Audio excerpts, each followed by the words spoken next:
Yeah.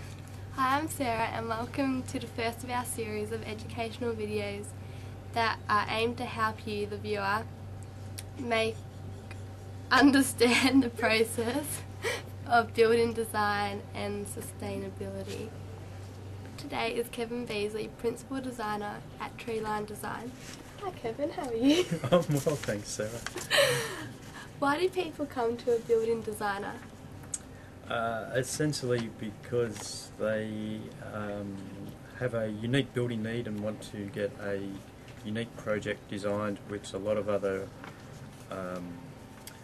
volume built companies can't provide them, or maybe the block that they have to build on is unsuitable for a volume built market. So therefore what they need is an individual design tailored to suit their needs, which could be personal needs with number of bedrooms and bathrooms, or sustainability needs for achieving a particular star rating. But essentially that's our niche market and what we believe we excel in. Okay, what is the difference between a building designer, volume builder or an architect? Well, the building designer and volume builder is simple, because volume builders only sell a particular floor plan and they rehash the same floor plan over and over, although they make minor changes along the way. You can change a window style, or most of them have a base floor plan with perhaps 6 or 7 different facade options.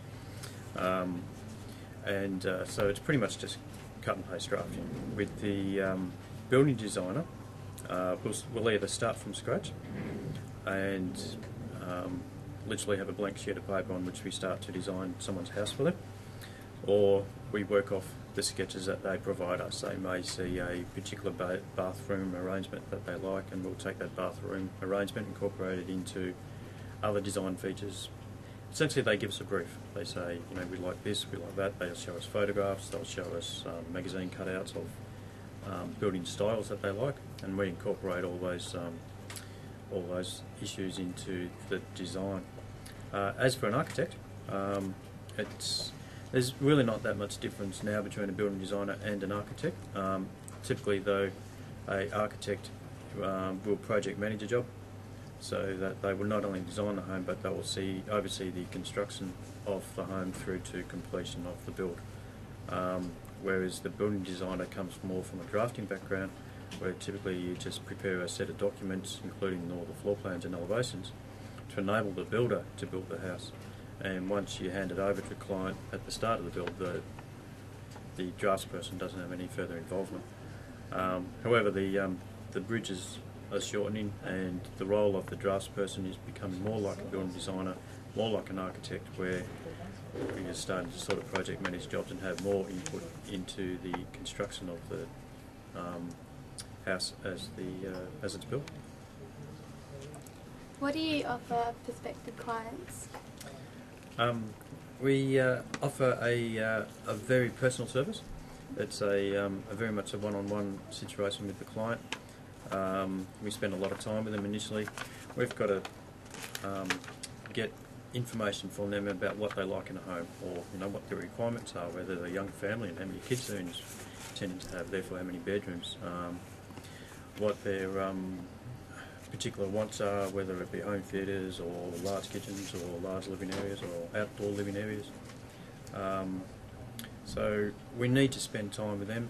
We often like to visit the block before I even think about the house, to get an appreciation of the particular site, whether there's views to take into account, or neighbouring houses that are currently there. It's often meet them in their own home where they are currently living. That gives them, me rather, a bit of an appreciation as to how they currently live and what their likes and dislikes are in a home. So we spend a lot of time with them.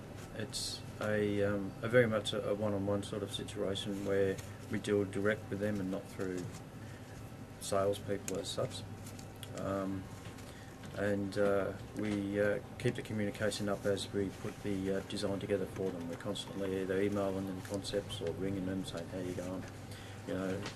Have you thought of anything else, or is there anything else you'd want to incorporate aside from what we've already done so far? And gradually use all that information to design the home for them. Okay, thank you, Kevin. Thanks for viewing our first educational series.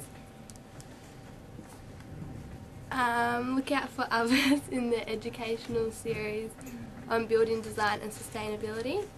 Find us at www.treelinedesign.com.au.